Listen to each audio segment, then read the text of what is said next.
ಎಲ್ಲರಿಗೂ ನಮಸ್ಕಾರ ಸ್ನೇಹಿತರೆ. ಜ್ಯೋತಿಷ್ಯ ಚಕ್ರದ 9ನೇ ರಾಶಿ ಧನಸ್ಸು ರಾಶಿ ದೇವಗುರು ಬೃಹಸ್ಪತಿಯ ಆಡಳಿತಕ್ಕೆ ಒಳಪಟ್ಟಿರುವ ಈ ವ್ಯಕ್ತಿತ್ವದೊಳಗೆ ಅದೆಷ್ಟು ರಹಸ್ಯಗಳಿವೆ, ಅದೆಷ್ಟು ಕರಾಳ ಸತ್ಯಗಳಿವೆ. ನೀವು ಧನು ರಾಶಿಯವರಾಗಿದ್ದರೆ ತಪ್ಪದೆ ಪೂರ್ತಿ ವಿಡಿಯೋ ನೋಡಿ ಜೈ ಗುರುದೇವ ಎಂದು ಕಮೆಂಟ್ ಮಾಡಿ.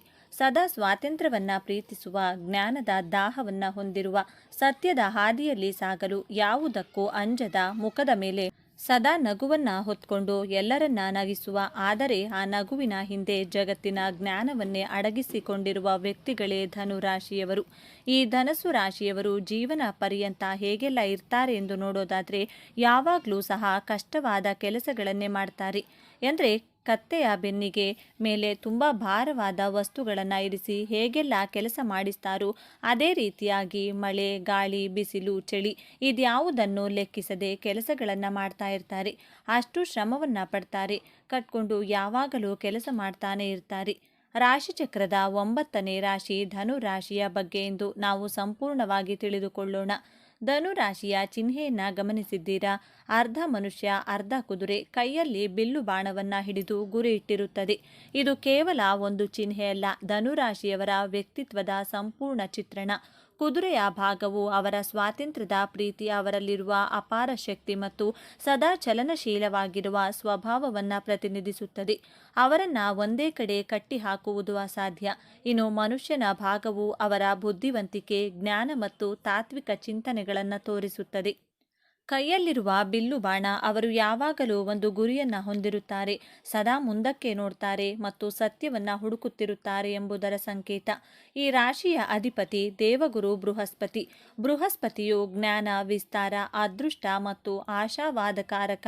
ಹಾಗಾಗಿಯೇ ಧನು ರಾಶಿಯವರಿಗೆ ಹುಟ್ಟಿನಿಂದಲೇ ಕಲಿಯುವ ಹಂಬಲ, ಹೊಸ ವಿಷಯಗಳನ್ನು ತಿಳಿಯುವ ಕುತೂಹಲ ಮತ್ತು ಸಕಾರಾತ್ಮಕ ದೃಷ್ಟಿಕೋನ ರಕ್ತದಲ್ಲಿಯೇ ಬಂದಿರುತ್ತದೆ. ವೃತ್ತಿ ಜೀವನಕ್ಕೆ ಬಂದರೆ ಧನು ರಾಶಿಯವರಿಗೆ ಒಂದೇ ಕಡೆ ಕೂತು ಮಾಡುವ ಕೆಲಸಗಳು ಆಗಿ ಬರುವುದಿಲ್ಲ. ಅವರಿಗೆ ಸವಾಲುಗಳಿರಬೇಕು, ಹೊಸತನವಿರಬೇಕು, ಪ್ರಯಾಣದ ಅವಕಾಶವಿರಬೇಕು. ಇವರು ಹುಟ್ಟು ಶಿಕ್ಷಕರು, ಮಾರ್ಗದರ್ಶಕರು. ಹಾಗಾಗಿ ಇವರು ಬೋಧನೆ, ತರಬೇತಿ, ಕಾನೂನು, ಪ್ರವಾಸೋದ್ಯಮ, ಸಲಹೆಗಾರ, ಲೇಖಕ ಮತ್ತು ಉದ್ಯಮಶೀಲತೆಯಂತಹ ಕ್ಷೇತ್ರಗಳಲ್ಲಿ ಯಶಸ್ವಿಯಾಗುತ್ತಾರೆ. ಹಣಕಾಸಿನ ವಿಚಾರದಲ್ಲಿ ಇವರು ಬಹಳ ಉದಾರಿಗಳು. ಇವರ ಕೈಯಲ್ಲಿ ಹಣ ನಿಲ್ಲುವುದೇ ಕಷ್ಟ. ಜಗತ್ತನ್ನ ನೋಡಲು, ಹೊಸ ಅನುಭವಗಳನ್ನು ಪಡೆಯಲು, ಪುಸ್ತಕಗಳನ್ನು ಕೊಳ್ಳಲು, ಸ್ನೇಹಿತರಿಗೆ ಸಹಾಯ ಮಾಡಲು ಇವರು ಯೋಚಿಸದೆ ಖರ್ಚು ಮಾಡುತ್ತಾರೆ. ಇವರಿಗೆ ಹಣಕ್ಕಿಂತ ಅನುಭವವೇ ಮುಖ್ಯ. ಅದೃಷ್ಟವಶಾತ್ ಗುರುಗ್ರಹದ ಪ್ರಭಾವದಿಂದ ಇವರಿಗೆ ಹಣಕಾಸಿನ ಹರಿವು ಒಂದಲ್ಲ ಒಂದು ರೀತಿಯಲ್ಲಿ ಬರುತ್ತಲೇ ಇರುತ್ತದೆ. ಅವರು ಅತ್ಯಂತ ಆಶಾವಾದಿಗಳು. ಎಂತಹ ಕಷ್ಟದ ಸಂದರ್ಭದಲ್ಲೂ ಎಲ್ಲವೂ ಸರಿಹೋಗುತ್ತದೆ ಎಂಬ ನಂಬಿಕೆ ಅವರಲ್ಲಿರುತ್ತದೆ. ಮೇಲ್ನೋಟಕ್ಕೆ ಇವರು ಬಹಳ ತಮಾಷೆಯ ವ್ಯಕ್ತಿಗಳಾಗಿ ಎಲ್ಲವನ್ನು ಹಗುರವಾಗಿ ತೆಗೆದುಕೊಳ್ಳುವವರಂತೆ ಕಾಣುತ್ತಾರೆ. ಅವರ ಮನಸ್ಸು ಜ್ಞಾನದ ಸಾಗರ. ಅಲ್ಲಿ ಸದಾ ಹೊಸ ಯೋಚನೆಗಳು, ತತ್ವಜ್ಞಾನದ ವಿಚಾರಗಳು, ಪ್ರಪಂಚವನ್ನ ಸುತ್ತುವ ಕನಸುಗಳು ಓಡುತ್ತಲೇ ಇರುತ್ತವೆ. ಗಂಟೆಗಟ್ಟಲೆ ಗಂಭೀರ ವಿಷಯಗಳ ಬಗ್ಗೆ ಚರ್ಚೆ ಮಾಡಲು ಇವರು ಸಿದ್ಧ. ಆದರೆ ಅದೇ ಸಮಯದಲ್ಲಿ ಚಿಕ್ಕ ಮಕ್ಕಳಂತೆ ನಗಲು ಇವರು ಸಿದ್ಧ. ಯಾವುದೇ ಹೊಸ ಆವಿಷ್ಕಾರವಾಗಲಿ, ತಂತ್ರಜ್ಞಾನವಾಗಿರಲಿ, ಅದನ್ನು ಕಲಿಯುವುದರಲ್ಲಿ ಇವರು ನಿಪುಣರು. ಯಾವುದೇ ಕೆಲಸ ಕಾರ್ಯಗಳನ್ನು ಸುಲಭವಾಗಿ ಕಲಿಯುವ ಗುರುವಿಗೆ ತಿರುಮಂತ್ರ ಹಾಕುವ ರೀತಿ ನಡೆದುಕೊಳ್ತಾರೆ. ಕೆಲಸ ಕಲಿಸಿದ ಗುರುಗಳಿಗೆ ಹೇಳಿಕೊಡಲು ಮುಂದಾಗ್ತಾರೆ. ಸಾಮಾನ್ಯವಾಗಿ ಎಲ್ಲರೂ ಅಂದುಕೊಳ್ಳುವುದು ಧನು ರಾಶಿಯವರು ಬಹಳ ಹಾಸ್ಯ ಮನೋಭಾವದವರು ಹಾಗೂ ಕಮಿಟ್ ಆಗುವುದಿಲ್ಲ, ಜವಾಬ್ದಾರಿ ತೆಗೆದುಕೊಳ್ಳುವುದಿಲ್ಲ ಎಂದು. ಆದರೆ ಇಲ್ಲಿದೆ ನೋಡಿ ಮೊದಲ ತಿರುವು. ಧನು ರಾಶಿಯವರು ಅತ್ಯಂತ ಪ್ರಾಮಾಣಿಕರು ಮತ್ತು ಸತ್ಯವಂತರು. ಹೌದು, ಇವರು ಸತ್ಯವನ್ನ ಎಷ್ಟು ಪ್ರೀತಿಸ್ತಾರೆ ಅಂದರೆ ಕೆಲವೊಮ್ಮೆ ಸತ್ಯವನ್ನ ಹೇಳಿ ಎಲ್ಲರ ದ್ವೇಷ ಕಟ್ಟಿಕೊಳ್ತಾರೆ. ಇವರಿಗೆ ಸುಳ್ಳು ಹೇಳಲು, ನಾಟಕವಾಡಲು ಬರುವುದೇ ಇಲ್ಲ. ಮನಸ್ಸಿನಲ್ಲಿ ಇರುವುದನ್ನು ನೇರವಾಗಿ ಮುಖಕ್ಕೆ ಹೊಡೆದ ಹಾಗೆ ಹೇಳಿಬಿಡ್ತಾರೆ. ಇದರಿಂದ ಅನೇಕ ಬಾರಿ ಇವರು ಅಹಂಕಾರಿಗಳು, ದುಷ್ಟರೆಂದು ಎನಿಸಿಕೊಳ್ತಾರೆ. ಆದರೆ ಅವರ ಉದ್ದೇಶ ನೋವು ಕೊಡುವುದಲ್ಲ, ಸತ್ಯವನ್ನ ಹೇಳುವುದು ಮಾತ್ರ. ತಮ್ಮನ್ನ ಯಾರಾದರೂ ತಪ್ಪಾಗಿ ಅರ್ಥೈಸಿಕೊಂಡ್ರೆ ಇವರಿಗೆ ತುಂಬ ನೋವಾಗುತ್ತದೆ. ಆದರೆ ಅದನ್ನು ತಮ್ಮ ನಗುವಿನ ಹಿಂದೆ ಮುಚ್ಚಿ ಹಾಕ್ತಾರೆ. ಧನು ರಾಶಿಯವರು ಅತ್ಯುತ್ತಮ ಸ್ನೇಹಿತ. ನಿಮ್ಮ ಜೀವನದಲ್ಲಿ ನಿಮಗೆ ಸ್ಫೂರ್ತಿ ಬೇಕಿದ್ರೆ ಧನು ರಾಶಿಯವರ ಸ್ನೇಹ ಮಾಡಿ. ಅವರು ನಿಮ್ಮನ್ನ ಎಂದಿಗೂ ಕೆಳಕ್ಕೆ ತಳ್ಳುವುದಿಲ್ಲ. ಬದಲಾಗಿ ನಿಮ್ಮಲ್ಲಿ ಧೈರ್ಯ ತುಂಬಿ ನೀನೇನಾದರೂ ಸಾಧಿಸಬಲ್ಲೆ ಎಂದು ಪ್ರೋತ್ಸಾಹಿಸುತ್ತಾರೆ. ಅವರ ಸ್ನೇಹದಲ್ಲಿ ಯಾವುದೇ ಕಲ್ಮಶವಿರುವುದಿಲ್ಲ. ಆದರೆ ಇವರನ್ನ ಅರ್ಥ ಮಾಡಿಕೊಳ್ಳುವುದು ಸ್ವಲ್ಪ ಕಷ್ಟ. ಯಾಕೆಂದರೆ ಇವರ ಸ್ವಾತಂತ್ರ್ಯಕ್ಕೆ ನೀವು ಬೆಲೆ ಕೊಡಬೇಕು. ಅವರನ್ನು ನಿಯಂತ್ರಿಸಲು ಕಟ್ಟಿಹಾಕಲು ಪ್ರಯತ್ನಿಸಿದರೆ ಅವರು ದೂರ ಓಡಿ ಹೋಗ್ತಾರೆ. ಇವರ ಪ್ರೀತಿ ಹರಿಯುವ ನದಿಯಂತೆ, ಅದಕ್ಕೆ ಅಣೆಕಟ್ಟು ಹಾಕಲು ಸಾಧ್ಯವಿಲ್ಲ. ಪ್ರೀತಿಯ ವಿಷಯದಲ್ಲಿ ಧನು ರಾಶಿಯವರದ್ದು ಒಂದು ಸಾಹಸಮಯ ಪಯಣ. ಇವರು ಪ್ರೀತಿಯಲ್ಲಿ ಬೀಳ್ತಾರೆ, ಆದರೆ ಕಮಿಟ್ಮೆಂಟ್ ಅಥವಾ ಮದುವೆ ಎಂದಾಗ ಹೆದರುತ್ತಾರೆ. ಯಾಕೆಂದರೆ ಸಂಬಂಧವು ತಮ್ಮ ಸ್ವಾತಂತ್ರ್ಯವನ್ನು ಕಸಿದುಕೊಳ್ಳುತ್ತದೆ ಎಂಬ ಭಯ ಅವರಿಗಿರುತ್ತದೆ. ಆದರೆ ಇಲ್ಲಿದೆ ನೋಡಿ ಎರಡನೇ ತಿರುವು. ಒಮ್ಮೆ ಇವರು ಸರಿಯಾದ ವ್ಯಕ್ತಿಯನ್ನ ಭೇಟಿಯಾದರೆ ತಮ್ಮ ಸ್ವಾತಂತ್ರ್ಯವನ್ನ ಹಂಚಿಕೊಳ್ಳಬಲ್ಲ, ತಮ್ಮ ಜ್ಞಾನದ ದಾಹವನ್ನ ಅರ್ಥ ಮಾಡಿಕೊಳ್ಳಬಲ್ಲ ಸಂಗಾತಿ ಸಿಕ್ಕರೆ ಇವರಷ್ಟು ನಿಷ್ಠಾವಂತ ಮತ್ತು ಮೋಜಿನ ಸಂಗಾತಿ ಇನ್ನೊಬ್ಬರಿಲ್ಲ. ಇವರು ಸಂಗಾತಿಯೊಂದಿಗೆ ಜಗತ್ತನ್ನ ಸುತ್ತಲು, ಹೊಸ ವಿಷಯಗಳನ್ನು ಕಲಿಯಲು ಬಯಸುತ್ತಾರೆ. ಇವರ ದಾಂಪತ್ಯ ಪ್ರೀತಿಗಿಂತ ಹೆಚ್ಚಾಗಿ ಸ್ನೇಹ ಮತ್ತು ಬೌದ್ಧಿಕ ಅನ್ಯೋನ್ಯತೆಯ ಮೇಲೆ ನಿಂತಿರುತ್ತದೆ. ಆದರೆ ಇವರ ನೇರ ನುಡಿಗಳು ಮತ್ತು ಕೆಲವೊಮ್ಮೆ ಬೇಜವಾಬ್ದಾರಿ ವರ್ತನೆ ಸಂಗಾತಿಗೆ ಬೇಸರ ತರಿಸಬಹುದು. ಎಲ್ಲರನ್ನೂ ನಗಿಸುವ ಧನು ರಾಶಿಯವರಿಗೆ ದೌರ್ಬಲ್ಯಗಳೇ ಇರುವುದಿಲ್ಲವೇ ಎಂದು ನೋಡೋದಾದ್ರೆ ಖಂಡಿತ ಇವೆ. ವಾಸ್ತವವಾಗಿ ಇವರ ದೊಡ್ಡ ಶಕ್ತಿಯೇ ಕೆಲವೊಮ್ಮೆ ಇವರ ದೊಡ್ಡ ದೌರ್ಬಲ್ಯವಾಗುತ್ತದೆ. ಸತ್ಯ ಹೇಳೋದು ಒಳ್ಳೆಯದು, ಆದರೆ ಎಲ್ಲಿ, ಹೇಗೆ, ಯಾವಾಗ ಹೇಳಬೇಕು ಎಂಬ ವಿವೇಚನೆ ಇವರಲ್ಲಿ ಕಡಿಮೆ. ಇದರಿಂದ ಅನೇಕ ಸಂಬಂಧಗಳನ್ನು ಹಾಳು ಮಾಡಿಕೊಳ್ತಾರೆ. ಆಶಾವಾದದ ಭರದಲ್ಲಿ ತಮ್ಮ ಕೈಲಾಗದ ಭರವಸೆಗಳನ್ನು ಕೊಟ್ಟು ಬಿಡುತ್ತಾರೆ. ನಂತರ ಅದನ್ನು ಪೂರೈಸಲು ಕಷ್ಟಪಡ್ತಾರೆ. ಇವರಿಗೆ ತಾಳ್ಮೆ ಕಡಿಮೆ, ಎಲ್ಲವೂ ವೇಗವಾಗಿ ನಡೆಯಬೇಕು. ಇದರಿಂದ ಒಂದೇ ವಿಷಯದ ಮೇಲೆ ಹೆಚ್ಚು ಕಾಲ ಗಮನ ಹರಿಸಲು ಸಾಧ್ಯವಾಗುವುದಿಲ್ಲ. ಸ್ವಾತಂತ್ರ್ಯದ ಹೆಸರಿನಲ್ಲಿ ಕೆಲವೊಮ್ಮೆ ತಮ್ಮ ಜವಾಬ್ದಾರಿಗಳಿಂದ ದೂರ ಓಡಿ ಹೋಗ್ತಾರೆ. ತಮ್ಮ ಜ್ಞಾನದ ಬಗ್ಗೆ ಇವರಿಗೆ ಹೆಮ್ಮೆ ಇರುತ್ತದೆ. ಹಾಗಾಗಿ ಚರ್ಚೆಗಳಲ್ಲಿ ತಾವೇ ಸರಿಯೆಂದು ವಾದಿಸುತ್ತಾರೆ. ಧನು ರಾಶಿಯವರ ಆರೋಗ್ಯದ ಬಗ್ಗೆ ಹೇಳೋದಾದರೆ ಇವರು ಸಾಮಾನ್ಯವಾಗಿ ಶಕ್ತಿಯುತವಾಗಿರ್ತಾರೆ. ಆದರೆ ಇವರ ಅತಿಯಾದ ಉತ್ಸಾಹ ಮತ್ತು ಸಾಹಸ ಪ್ರವೃತ್ತಿ ಕೆಲವೊಮ್ಮೆ ಅಪಾಯಕ್ಕೆ ದೂಡುತ್ತದೆ. ಇವರಿಗೆ ಮುಖ್ಯವಾಗಿ ಕಾಡುವ ಸಮಸ್ಯೆಗಳು ತೊಡೆ, ಸೊಂಟ ಮತ್ತು ಯಕೃತ್ತಿಗೆ ಸಂಬಂಧಿಸಿದ್ದು. ಅತಿಯಾಗಿ ತಿನ್ನುವುದು ಮತ್ತು ಕುಡಿಯುವುದರಿಂದ ಯಕೃತ್ತಿನ ಸಮಸ್ಯೆಗಳು ಬರಬಹುದು. ಕ್ರೀಡೆ ಮತ್ತು ಸಾಹಸಗಳಲ್ಲಿ ತೊಡಗುವುದರಿಂದ ಆರೋಗ್ಯ ಸಮಸ್ಯೆಗಳು ಸಾಮಾನ್ಯ. ಇವರು ತಮ್ಮ ಆಹಾರ ಪದ್ಧತಿಯಲ್ಲಿ ಹಿಡಿತ ಸಾಧಿಸುವುದು ಮತ್ತು ಯಾವುದೇ ಸಾಹಸ ಮಾಡುವಾಗ ಜಾಗರೂಕರಾಗಿರುವುದು ಅತ್ಯಗತ್ಯ. ಬನ್ನಿ ಈಗ ಧನು ರಾಶಿಯವರ ಜೀವನದ ಅಂತಿಮ ಮತ್ತು ಅತ್ಯಂತ ದೊಡ್ಡ ತಿರುವಿನ ಬಗ್ಗೆ ಮಾತನಾಡೋಣ. ಗುರುಗ್ರಹದ ಆಳ್ವಿಕೆಯಲ್ಲಿರುವ ಇವರ ಜೀವನದ ಪಯಣವೇ ಒಂದು ದೊಡ್ಡ ಪಾಠ. ಇವರ ಜೀವನದ ಮೊದಲ ಅರ್ಧ ಹುಡುಕಾಟ, ಪ್ರಯೋಗ ಮತ್ತು ತಪ್ಪುಗಳಿಂದ ಕೂಡಿರುತ್ತದೆ. ಇವರು ಅನೇಕ ಕೆಲಸಗಳನ್ನು ಬದಲಾಯಿಸುತ್ತಾರೆ, ಅನೇಕ ಸಂಬಂಧಗಳಲ್ಲಿ ತೊಡಗಿಕೊಳ್ತಾರೆ, ಜಗತ್ತನ್ನು ಸುತ್ತುತ್ತಾರೆ. ಈ ಸಮಯದಲ್ಲಿ ಇವರು ಬೇಜವಾಬ್ದಾರರು, ದಿಕ್ಕಿಲ್ಲದವರೆಂದು ಹಲವರು ಟೀಕಿಸಬಹುದು. ಆದರೆ ಇಲ್ಲೇ ಇರೋದು ನಿಜವಾದ ಮ್ಯಾಜಿಕ್. ಈ ಎಲ್ಲ ಅನುಭವಗಳಿಂದ, ತಪ್ಪುಗಳಿಂದ ಕಲಿತ ಪಾಠಗಳಿಂದ ಇವರು ಅಪಾರ ಜ್ಞಾನ ಮತ್ತು ವಿವೇಕ ಸಂಪಾದಿಸುತ್ತಾರೆ. ವಯಸ್ಸು ಹೆಚ್ಚಾದಂತೆ, ಸಾಮಾನ್ಯವಾಗಿ 40 ವರ್ಷಗಳ ನಂತರ ಇವರು ತಾವು ಕಲಿತ ಜ್ಞಾನವನ್ನು ಜಗತ್ತಿಗೆ ಹಂಚಲು ಪ್ರಾರಂಭಿಸುತ್ತಾರೆ. ಆಗ ಇವರು ಅತ್ಯುತ್ತಮ ಗುರುಗಳಾಗಿ, ಸಲಹೆಗಾರರಾಗಿ, ಮಾರ್ಗದರ್ಶಕರಾಗಿ ಬದಲಾಗುತ್ತಾರೆ.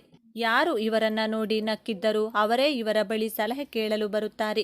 ಇವರ ಜೀವನದ ನಿಜವಾದ ಯಶಸ್ಸಿರುವುದು ಜ್ಞಾನವನ್ನು ಸಂಪಾದಿಸಿ ಅದನ್ನು ಇತರರಿಗೆ ಹಂಚುವುದರಲ್ಲಿ. ಧನು ರಾಶಿಯವರು ತಮ್ಮ ಜೀವನವನ್ನು ಇನ್ನಷ್ಟು ಉತ್ತಮಪಡಿಸಿಕೊಳ್ಳಲು ಕೆಲವು ಸಲಹೆಗಳು ಹೀಗಿದೆ. ಮಾತನಾಡುವ ಮುನ್ನ ಯೋಚಿಸಿ. ನಿಮ್ಮ ಸತ್ಯವು ಇನ್ನೊಬ್ಬರಿಗೆ ನೋವುಂಟು ಮಾಡದಂತೆ ನೋಡಿಕೊಳ್ಳಿ. ತಾಳ್ಮೆಯನ್ನು ಕಲಿಯಿರಿ. ನೀವು ಪ್ರಾರಂಭಿಸಿದ ಕೆಲಸವನ್ನು ಪೂರ್ಣಗೊಳಿಸಲು ಕಲಿಯಿರಿ. ಜವಾಬ್ದಾರಿಯಿಂದ ನುಚಿಕೊಳ್ಳಬೇಡಿ. ಸ್ವಾತಂತ್ರ್ಯ ಮತ್ತು ಜವಾಬ್ದಾರಿಯ ನಡುವೆ ಸಮತೋಲನವನ್ನು ಕಂಡುಕೊಳ್ಳಿ. ಗುರುವಾರದಂದು ವಿಷ್ಣು ಸಹಸ್ರನಾಮ ಅಥವಾ ಗುರು ಸ್ತೋತ್ರವನ್ನು ಪಠಿಸುವುದು, ಹಿರಿಯರಿಗೆ ಮತ್ತು ಗುರುಗಳಿಗೆ ಗೌರವ ಕೊಡುವುದು, ಹಳದಿ ಬಣ್ಣದ ವಸ್ತ್ರಗಳನ್ನು ಧರಿಸುವುದು ನಿಮಗೆ ಶುಭವನ್ನು ತರುತ್ತದೆ. ಹಾಗಾದರೆ ಧನುರಾಶಿ ಎಂದರೆ ಕೇವಲ ತಮಾಷೆ, ಅಲೆಮಾರಿತನ ಅಲ್ಲ. ಅವರ ಒಳಗೆ ಸತ್ಯದ ಹುಡುಕಾಟವಿದೆ, ಜ್ಞಾನದ ದಾಹವಿದೆ, ಯಾರನ್ನು ನೋಯಿಸದ ಶುದ್ಧ ಮನಸ್ಸಿದೆ ಮತ್ತು ಎಲ್ಲಕ್ಕಿಂತ ಹೆಚ್ಚಾಗಿ ಬಿದ್ದರೂ ಎದ್ದು ನಿಲ್ಲುವ ಅದ್ಭುತ ಆಶಾವಾದವಿದೆ. ಅವರು ತಮ್ಮ ಸುತ್ತಲಿರುವವರಿಗೆ ಜ್ಞಾನದ ಬೆಳಕನ್ನು ನೀಡುವ ಇವರು. ಮುಂದಿನ ಬಾರಿ ನೀವು ಯಾವುದೇ ಧನು ರಾಶಿಯವರನ್ನು ಭೇಟಿಯಾದಾಗ ಅವರ ತಮಾಷೆಯ ಮಾತಿನ ಹಿಂದಿರುವ ಜ್ಞಾನ ಮತ್ತು ತತ್ವಜ್ಞಾನಿಯನ್ನು ಅರ್ಥ ಮಾಡಿಕೊಳ್ಳಲು ಪ್ರಯತ್ನಿಸಿ. ಇದೇ ತರಹದ ಜ್ಯೋತಿಷ್ಯಕ್ಕೆ ಸಂಬಂಧಪಟ್ಟಂಥ ವಿಡಿಯೋಗಳನ್ನು ನೋಡಲು ನಮ್ಮ ಚಾನೆಲ್ಗೆ ಸಬ್ಸ್ಕ್ರೈಬ್ ಆಗಿ. ಸದಾ ಸ್ವಾತಂತ್ರ್ಯವನ್ನ ಪ್ರೀತಿಸುವ, ಜ್ಞಾನದ ದಾಹವನ್ನ ಹೊಂದಿರುವ, ಸತ್ಯದ ಹಾದಿಯಲ್ಲಿ ಸಾಗಲು ಯಾವುದಕ್ಕೂ ಅಂಜದ, ಮುಖದ ಮೇಲೆ ಸದಾ ನಗುವನ್ನ ಹೊತ್ಕೊಂಡು ಎಲ್ಲರನ್ನ ನಗಿಸುವ, ಆದರೆ ಆ ನಗುವಿನ ಹಿಂದೆ ಜಗತ್ತಿನ ಜ್ಞಾನವನ್ನೇ ಅಡಗಿಸಿಟ್ಟುಕೊಂಡಿರುವ ವ್ಯಕ್ತಿಗಳೇ ಧನುರಾಶಿಯವರು. ಧನುರಾಶಿಯ ಬಂಧುಗಳೇ, ನೀವು ಈಗ ನೋಡ್ತಿರುವ ಈ ವಿಡಿಯೋ ಆಕಸ್ಮಿಕವಾಗಿ ನಿಮ್ಮ ಮುಂದೆ ಬಂದಿಲ್ಲ.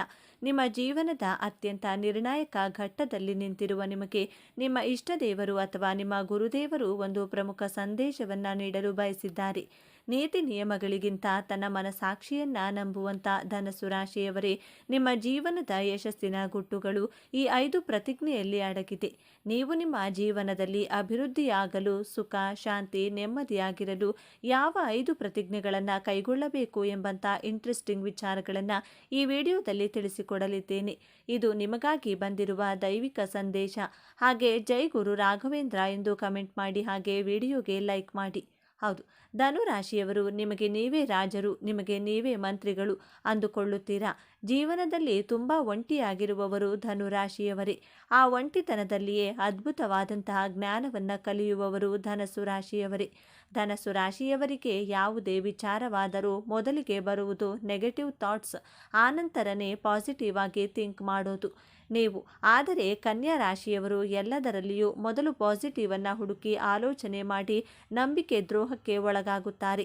ಆದರೆ ಧನಸ್ಸು ರಾಶಿಯವರು ನೀವು ಅಂದುಕೊಂಡಿದ್ದ ಹಾಗೆ ಮತ್ತೊಂದು ದಿನ ಆ ಘಟನೆ ನಡೆಯುತ್ತದೆ. ಆದರೆ ನಿಮ್ಮ ಈ ಇಂಟ್ಯೂಷನ್ ಅನ್ನು ಈ ಪ್ರಪಂಚದವರು ಅಕ್ಸೆಪ್ಟ್ ಮಾಡಿಕೊಳ್ಳುವುದಿಲ್ಲ. ನೀವು ಯಾರಿಗೂ ತಲೆ ಕೆಡಿಸಿಕೊಳ್ಳದೆ ನಿಮ್ಮ ಗುರಿ, ನಿಮ್ಮ ಉದ್ದೇಶಕ್ಕಾಗಿ ನೀವು ಜೀವಿಸುವವರು. ನಿಮ್ಮ ಜೀವನವೆಂಬ ಕತ್ತಲೆಯಲ್ಲಿ ಸಂತೋಷವೆಂಬ ಬೆಳಕು ಮೂಡಲು, ನಿಮ್ಮ ಜೀವನದಲ್ಲಿ ನೀವು ಸುಖವಾಗಿರಲು ಈ 5 ಶಪಥಗಳನ್ನು, ಪ್ರತಿಜ್ಞೆಗಳನ್ನು ಅನುಸರಿಸಿ. ಇವತ್ತಿನಿಂದಲೇ ನೀವು ನಿರ್ಧಾರವನ್ನು ಮಾಡಿ ಒಂದೊಂದಾಗಿ ನೋಡ್ತಾ ಹೋಗೋಣ ಬನ್ನಿ.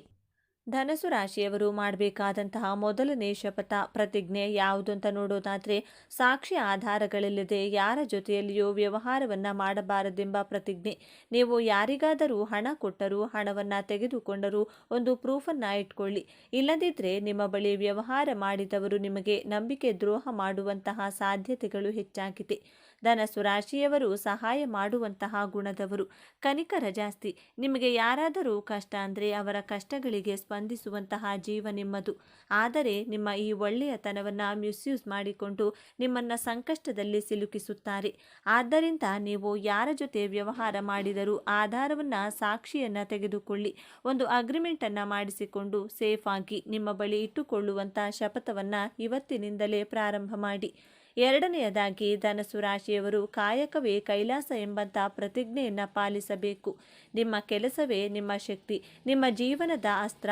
ಸಂಬಂಧಿಕರು, ಸ್ನೇಹಿತರು ಎಲ್ಲರೂ ನಿಮ್ಮ ಕೈ ಬಿಟ್ಟರೂ ನಿಮ್ಮ ದುಡಿಮೆ ನಿಮ್ಮ ಕೈ ಹಿಡಿಯುತ್ತದೆ. ನನ್ನ ದುಡಿಮೆಯೇ ನನ್ನ ದೊಡ್ಡ ಶಕ್ತಿ ಎನ್ನುವಂತಹ ಶಪಥವನ್ನು ಮಾಡಿ. ನೀವು ನಂಬಿದವರು ನಿಮಗೆ ಮೋಸ ಮಾಡಿದರೂ ನೀವು ನಂಬಿರುವ ದುಡಿಮೆ ನಿಮ್ಮ ಜೊತೆಗೆ ಇರುತ್ತದೆ. ದೇವರು ನಿಮಗೆ, ಧನಸ್ಸು ರಾಶಿಯವರಿಗೆ ಎಷ್ಟೇ ಕಷ್ಟ ಕೊಟ್ಟರು, ಅಂದರೆ ನಿಮ್ಮ ಜೀವನ ಸಂಗಾತಿ ನಿಮ್ಮನ್ನು ಅರ್ಥ ಮಾಡಿಕೊಳ್ಳುವುದರಲ್ಲಿ ಸೋತರು, ಎಲ್ಲರೂ ಅವಮಾನ ಮಾಡಿದರು, ದೇವರು ನಿಮಗೆ ಒಂದಲ್ಲ ಒಂದು ದುಡಿಮೆಯನ್ನು, ಒಂದು ಆದಾಯದ ಮೂಲವನ್ನು ಕೊಟ್ಟಿರುತ್ತಾರೆ. ಇದೇ ನಿಮ್ಮ ದೊಡ್ಡ ಶಕ್ತಿ, ದೊಡ್ಡ ಅಸ್ತ್ರವಾಗಿರುತ್ತದೆ. ನೀವು ಎಲ್ಲಿಯವರೆಗೂ ದುಡಿಯುತ್ತೀರೋ ಅಲ್ಲಿಯವರೆಗೂ ಯಾವ ಕಷ್ಟಗಳಿಗೂ ಯಾರಿಗೂ ಹೆದರುವಂತಹ, ತಲೆ ತಗ್ಗಿಸುವಂಥ ಅವಶ್ಯಕತೆ ಇಲ್ಲವೇ ಇಲ್ಲ. ನಿಮ್ಮ ಬುದ್ಧಿಶಕ್ತಿಯಿಂದ, ನಿಮ್ಮ ದೈಹಿಕ ಬಲದಿಂದ ದುಡಿಯಿರಿ. ಮೂರನೆಯದಾಗಿ, ಪಾಪಕೃತ್ಯದಿಂದ ಬರುವಂಥ, ಅಧರ್ಮದಿಂದ ಬರುವಂಥ ಹಣವನ್ನು ತೆಗೆದುಕೊಳ್ಳಬಾರದು. ಕಾಲಪುರುಷನ ಕುಂಡಲಿಯಲ್ಲಿ ಧನಸ್ಸು ರಾಶಿ ಧರ್ಮದ ಭಾವದಲ್ಲಿ ಬರುತ್ತದೆ. 9ನೇ ಭಾವದ ಅಧಿಪತಿ ಗುರುಗ್ರಹ. ಗುರುವಿನ ಸ್ವಂತ ಮನೆಯಾದಂತಹ ಧನಸ್ಸು ರಾಶಿಯಲ್ಲಿ ಹುಟ್ಟಿರುವ ನೀವು ಅಧರ್ಮದ ಹಣವನ್ನು ನಿಮ್ಮ ಕೈಯಲ್ಲೂ ಸಹ ಮುಟ್ಟೋ ಹಾಗಿಲ್ಲ. ಧರ್ಮ ಮಾರ್ಗದಿಂದ ದುಡಿದು ಜೀವನ ಮಾಡಿದರೆ ಗುರುಗ್ರಹ ನಿಮ್ಮ ಬೆನ್ನ ಹಿಂದೆ ಕಾಯುತ್ತಾರೆ. ಸಾಕ್ಷಾತ್ ಶ್ರೀ ಗುರು ರಾಘವೇಂದ್ರರ ಆಶೀರ್ವಾದ ನಿಮ್ಮ ಮೇಲೆ ಸದಾ ಇದ್ದೇ ಇರುತ್ತದೆ. ನೀವು ಧರ್ಮದ ಹಾದಿಯಲ್ಲಿ ಇದ್ದರೆ ನಿಮ್ಮ ಜೀವನದಲ್ಲಿ ಅದೆಂತಹ ಸಂಕಷ್ಟ ಬಂದರೂ ಸಾಕ್ಷಾತ್ ಗುರುಗಳ ಅನುಗ್ರಹದಿಂದ ನಿಮ್ಮನ್ನು ಸಂಕಷ್ಟಗಳಿಂದ ಪಾರು ಮಾಡುತ್ತಾರೆ. ಧರ್ಮದ ಹಾದಿಯಲ್ಲಿ ದುಡಿದಿದ್ದೇ ಆದರೆ ನೀವು ಹಾಸ್ಪಿಟಲ್ಗೆ ಬಿಲ್ ಕಟ್ಟುವಂತಹ ಅವಶ್ಯಕತೆ ಇರುವುದಿಲ್ಲ. ಕೋರ್ಟು ಕಚೇರಿ, ಪೊಲೀಸ್ ಸ್ಟೇಷನ್ಗೆ ಅಲೆದಾಡುವಂತಹ ಪರಿಸ್ಥಿತಿಯು ಎದುರಾಗುವುದಿಲ್ಲ. ಅನವಶ್ಯಕ ಖರ್ಚುಗಳು ಮಾಡುವಂತಹ ಅವಶ್ಯಕತೆ ಇರುವುದಿಲ್ಲ. ಧರ್ಮದ ಹಾದಿಯಲ್ಲಿ ಜೀವನ ನಡೆಸುತ್ತೇನೆ ಎಂಬಂತಹ ಪ್ರತಿಜ್ಞೆಯನ್ನು ಮಾಡಿ. 4ನೇಯದಾಗಿ ಧನಸ್ಸು ರಾಶಿಯವರು ನಿಮ್ಮ ಸಾಮರ್ಥ್ಯದ ಮೇಲೆ ನಂಬಿಕೆಯನ್ನು ಇಟ್ಟು ಬದುಕಬೇಕು. ನಿಮಗೆ ಯಾರಾದರೂ ರೆಕಮೆಂಡ್ ಮಾಡ್ತೀನಿ ಅಂದರೆ ಅದು ಸಾಧ್ಯ ಇಲ್ಲ. ನೀವು ಒಬ್ಬರೇ ನಿಮ್ಮ ಸಾಮರ್ಥ್ಯದ ಬಲದಿಂದ ಹೋರಾಟ ಮಾಡಿ ನಿಮ್ಮ ಜೀವನದಲ್ಲಿ ಏನು ಬೇಕೋ ಅದನ್ನು ನೀವೇ ಒಬ್ಬಂಟಿಯಾಗಿ ಪಡೆದುಕೊಳ್ಳುವಂಥ ಶಪಥವನ್ನು ಮಾಡಿ. ಧನಸ್ಸು ರಾಶಿಯವರು ಗುಂಪು ಕಟ್ಟಿಕೊಂಡು ಅಥವಾ ಇಬ್ಬರ ಜೊತೆ ಯಾವುದಾದರೂ ಕೆಲಸ ಕಾರ್ಯಕ್ಕೆ ಹೋದರೆ ಹೋದಂತಹ ಕೆಲಸದಲ್ಲಿ ಸಕ್ಸಸ್ ಸಿಗುವುದಿಲ್ಲ. ನಿಮ್ಮ ಜೊತೆಯಲ್ಲಿ ಇರುವವರೇ ನಿಮ್ಮ ಕೆಲಸವನ್ನು ಕೆಡಿಸುತ್ತಾರೆ. ಆದ್ದರಿಂದ ಯಾರ ರೆಕಮೆಂಡೇಶನ್ ಇಲ್ಲದೆ, ಯಾರನ್ನು ನಂಬದೆ ನಿಮ್ಮ ಕೆಲಸಕ್ಕೆ ನೀವೊಬ್ಬರೇ ಹೋಗಿ ಮಾಡಿ ನೋಡಿ. ಆ ಕೆಲಸದಲ್ಲಿ ಖಂಡಿತವಾಗಿಯೂ ಗೆಲ್ಲುತ್ತೀರಾ. ಅರ್ಜುನನಷ್ಟು ಶಕ್ತಿ ಸಾಮರ್ಥ್ಯವುಳ್ಳ ರಾಶಿ ಅಂದರೆ ಧನಸ್ಸು ರಾಶಿ. ಅರ್ಜುನ ಬಿಟ್ಟ ಬಾಣವನ್ನು ಎಂದಿಗೂ ಹಿಂದಕ್ಕೆ ತೆಗೆದುಕೊಳ್ಳುವುದಿಲ್ಲ. ಅದೇ ರೀತಿ ಧನಸ್ಸು ರಾಶಿಯವರು ಒಂದು ಸಾರಿ ನಾನು ಈ ಕೆಲಸವನ್ನು ಮಾಡಿಯೇ ಮಾಡುತ್ತೇನೆ ಎಂದು ಮನಸ್ಸಿಟ್ಟು ಮಾಡಿದರೆ ಆ ಗುರಿಯನ್ನು ಸಾಧಿಸಬೇಕು ಅಂದುಕೊಂಡ್ರೆ ಅದನ್ನು ತಡೆಯಲು ಯಾರಿಗೂ ಸಾಧ್ಯ ಇಲ್ಲ. ಆದ್ದರಿಂದ ಧೈರ್ಯವಾಗಿ ಒಬ್ಬರೇ ಮುಂದೆ ಹೋಗಿ ಯಶಸ್ಸನ್ನು ಪಡೆಯುವಂಥ ಪ್ರತಿಜ್ಞೆಯನ್ನು ಮಾಡಿ. 5ನೆಯ ಪ್ರತಿಜ್ಞೆ, ನೀವು ಅವಶ್ಯಕತೆ ಇರುವವರಿಗೆ ಮಾತ್ರ ಹಾಗೂ ಅಂಗವಿಕಲರಿಗೆ, ವಯಸ್ಸಾದವರಿಗೆ 3 ತಿಂಗಳಿಗೆ ಒಂದು ಬಾರಿ ಅಥವಾ 6 ತಿಂಗಳಿಗೆ ಒಮ್ಮೆ ನಿಮ್ಮ ಕೈಲಾದಂಥ ಸಹಾಯವನ್ನು, ಆಹಾರ, ಹಣವನ್ನು ಅಥವಾ ಮಾನಸಿಕವಾಗಿ ಅವರಿಗೆ ಧೈರ್ಯವನ್ನು ತುಂಬುವಂತಹ ಪ್ರಯತ್ನವನ್ನು ಮಾಡಿ ಅವರಿಗೆ ಎಮೋಷ್ನಲ್ ಸಪೋರ್ಟ್ ಮಾಡಬೇಕು. ಅಷ್ಟು ಸಾಕು. ಅದು ಬಿಟ್ಟು ನಿಮ್ಮ ಸ್ನೇಹಿತರಿಗೆ ಬೇಕಾಬಿಟ್ಟಿ ನಿಮ್ಮ ಬಳಿ ಹಣ ಕೇಳಿದವರಿಗೆ, ನಾಟಕ ಮಾಡಿಕೊಂಡು ಹಣ ಕೇಳಿದವರಿಗೆಲ್ಲ ಸಹಾಯ ಮಾಡುವುದಿಲ್ಲ ಎಂಬಂತಹ ಪ್ರತಿಜ್ಞೆಯನ್ನು ಮಾಡಿ. ಈ 5 ಪ್ರತಿಜ್ಞೆಯನ್ನು ಪಾಲಿಸುವುದರಿಂದ ನೀವು ನಿಮ್ಮ ಜೀವನದಲ್ಲಿ ಸುಖ, ಶಾಂತಿ, ನೆಮ್ಮದಿಯಿಂದ ಇರಬಹುದು. ಜೀವನದಲ್ಲಿ ದೊಡ್ಡ ದೊಡ್ಡ ಸಾಧನೆಗಳನ್ನು ಮಾಡಬಹುದು. ಈ ಅಜಾಗರೂಕತೆ ಮತ್ತು ಬೇಗ ನಂಬುವ ಸ್ವಭಾವವೇ ನೀವು ಎದುರಿಸುವ ಅತಿ ದೊಡ್ಡ ಸಮಸ್ಯೆ. ಹಾಗಾದರೆ ಈ ದೊಡ್ಡ ಸಮಸ್ಯೆಯಿಂದ ಪಾರಾಗುವುದು ಹೇಗೆ? ಈ ಯಶಸ್ಸನ್ನು ಶಾಶ್ವತವಾಗಿ ಉಳಿಸಿಕೊಳ್ಳುವುದು ಹೇಗೆ? ಪರಿಹಾರ ತುಂಬ ಸರಳವಾಗಿದೆ, ಆದರೆ ಇದನ್ನು ನೀವು ಅತ್ಯಂತ ಶ್ರದ್ಧೆಯಿಂದ ಪಾಲಿಸಬೇಕು. ಮೊದಲನೆಯದಾಗಿ ಯೋಚಿಸಿ ನಿರ್ಧರಿಸಿ. ಯಾರಾದರೂ ಬಂದು ಹಣ ಕೇಳಿದರೆ ಅಥವಾ ದೊಡ್ಡ ಆಫರ್ ಕೊಟ್ಟರೆ ಅಥವಾ ನೀವು ಯಾರಿಗಾದರೂ ಮಾತು ಕೊಡುವ ಮೊದಲು ಒಂದು ದಿನ ಸಮಯ ಕೊಡಿ ಎಂದು ಹೇಳಿ ಆತುರದ ನಿರ್ಧಾರಗಳನ್ನು ಸಂಪೂರ್ಣವಾಗಿ ನಿಲ್ಲಿಸಿ. 2ನೇಯದಾಗಿ ನಿಮ್ಮ ರಾಶ್ಯಾಧಿಪತಿಯಾದ ಗುರುವಿನ ಕೃಪೆಗಾಗಿ ಪ್ರತಿ ಗುರುವಾರ ಹತ್ತಿರದ ದೇವಸ್ಥಾನಕ್ಕೆ, ವಿಶೇಷವಾಗಿ ದತ್ತಾತ್ರೇಯ, ಸಾಯಿಬಾಬಾ ಅಥವಾ ರಾಘವೇಂದ್ರ ಸ್ವಾಮಿಗಳ ದೇವಸ್ಥಾನಕ್ಕೆ ಹೋಗಿ ಅಥವಾ ಹಸಿದವರಿಗೆ ಕಡಲೆಬೇಳೆ ಅಥವಾ ಬಾಳೆಹಣ್ಣನ್ನು ದಾನ ಮಾಡಿ. ಇದು ನಿಮ್ಮ ಬುದ್ಧಿಯನ್ನು ಚುರುಕಾಗಿಸಿ ಸರಿಯಾದ ನಿರ್ಧಾರ ತೆಗೆದುಕೊಳ್ಳುವ ಶಕ್ತಿ ನೀಡುತ್ತದೆ. 3ನೇಯದಾಗಿ ಕೃತಜ್ಞತೆ. ನಿಮಗೆ ಯಶಸ್ಸು ಸಿಕ್ಕಾಗ, ಹಣ ಬಂದಾಗ ಅದನ್ನು ತಲೆಗೆ ಏರಿಸಿಕೊಳ್ಳಬೇಡಿ. ತಕ್ಷಣ ನಿಮ್ಮ ಇಷ್ಟ ದೇವರನ್ನು ಅಥವಾ ಗುರುವನ್ನು ಮನಸ್ಸಿನಲ್ಲಿ ಸ್ಮರಿಸಿ. ಇದೆಲ್ಲ ನಿನ್ನ ಕೃಪೆ, ನನ್ನದಲ್ಲ ಎಂದು ಕೃತಜ್ಞತೆ ಸಲ್ಲಿಸಿ. ಯಶಸ್ಸು ಬಂದಾಗ ತಲೆಬಾಗಿರಿ. ಈ ಒಂದು ವಿನಯವಂತಿಕೆ ನಿಮ್ಮ ಎಲ್ಲ ಭಾಗ್ಯವನ್ನು ನಿಮ್ಮ ಬಳಿಯೇ ಉಳಿಸುತ್ತದೆ. ಧನುರಾಶಿಯವರು ನಿಮ್ಮ ಜೀವನವನ್ನು ಸಂಪೂರ್ಣವಾಗಿ ಬದಲಾಯಿಸುವ ಶಕ್ತಿ. ಈಗ ನಿಮ್ಮ ವಿಜಯದ ಆರಂಭವಾಗಲಿದೆ. ನೀವು ಅನುಭವಿಸಿದ ಪ್ರತಿಯೊಂದು ನೋವಿಗೂ ಈಗ ಪ್ರತಿಫಲ ಸಿಗಲಿದೆ. ನಿಮ್ಮ ಕಣ್ಣೀರು ಈಗ ಆನಂದ ಬಾಷ್ಪವಾಗಿ ಬದಲಾಗುವ ಸಮಯ ಬಂದಿದೆ. ನೆನಪಿಡಿ, ಈ ವಿಡಿಯೋ ನಿಮಗೆ ತಲುಪಿದ್ದು ಆಕಸ್ಮಿಕವಲ್ಲ. ಇದು ನಿಮ್ಮ ಇಷ್ಟ ದೇವರು ನಿಮಗೆ ನೀಡುತ್ತಿರುವ ಸ್ಪಷ್ಟ ಸಂದೇಶ. ಈ ಅದ್ಭುತ ಸಮಯವನ್ನು ಸದುಪಯೋಗಪಡಿಸಿಕೊಳ್ಳಿ. ನಿಮ್ಮ ಜೀವನದ ಹೊಸ ಅಧ್ಯಾಯಕ್ಕೆ ತಯಾರಾಗಿ. ನಿಮ್ಮ ನಂಬಿಕೆಯ ಸಂಕೇತವಾಗಿ ನಿಮ್ಮ ಜೀವನ ಬದಲಾಗಬೇಕು ಎನ್ನುವ ಸಂಕಲ್ಪದೊಂದಿಗೆ ತಪ್ಪದೆ ನಿಮ್ಮ ಕುಲದೇವರ ಅಥವಾ ನಿಮ್ಮ ಇಷ್ಟ ದೇವರ ಹೆಸರನ್ನು ಕಮೆಂಟ್ ಮಾಡಿ. ಆ ಭಗವಂತನು ನಿಮ್ಮನ್ನು ಸದಾ ಕಾಪಾಡಲಿ. ಸರ್ವೇ ಜನ ಸುಖಿನೋ ಭವಂತು. ಇದೇ ತರಹದ ಜ್ಯೋತಿಷ್ಯಕ್ಕೆ ಸಂಬಂಧಪಟ್ಟಂಥ ವಿಡಿಯೋ ನೋಡಲು ನಮ್ಮ ಚಾನೆಲ್ನ ಸಬ್ಸ್ಕ್ರೈಬ್ ಆಗಿ. ಈ ವಿಡಿಯೋಗೆ ಲೈಕ್ ಮಾಡಿ, ಶೇರ್ ಮಾಡಿ. ಧನ್ಯವಾದಗಳು.